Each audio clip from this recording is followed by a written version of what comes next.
காங்கிரஸ் கட்சி திராவிட முன்னேற்ற கழகத்தின் தலைமையிலான கூட்டணியில் நீடிக்குமா நீடிக்காதா என்ற ஒரு கேள்வியை ஒன்று இரண்டு ஏடுகள் முன்வைக்கின்றன.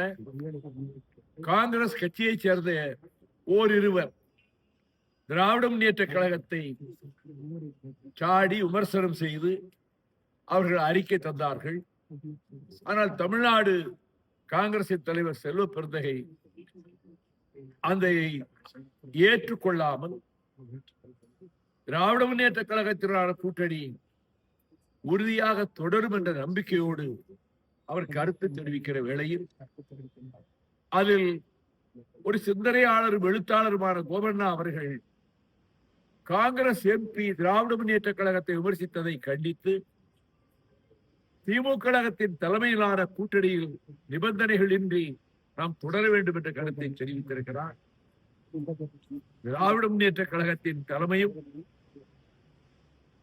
காங்கிரஸ் கட்சியுடைய தலைமை, குறிப்பாக மக்களவையினுடைய எதிர்கட்சி தலைவரும் சகோதரர் ராகுல் காந்தியும் நல்ல அவர்களுக்கிடையே இணக்கமும் நல்ல புரிதலும் இருப்பதால் இந்த இடையிலே ஏற்பட்டிருக்கிற சிறு சிறு சலனங்கள், ஓரிருவர் மனக்கசப்புகள், அவையெல்லாம் நிராகரிக்கப்படும் அல்லது அவற்றை புறந்தள்ளிவிட்டு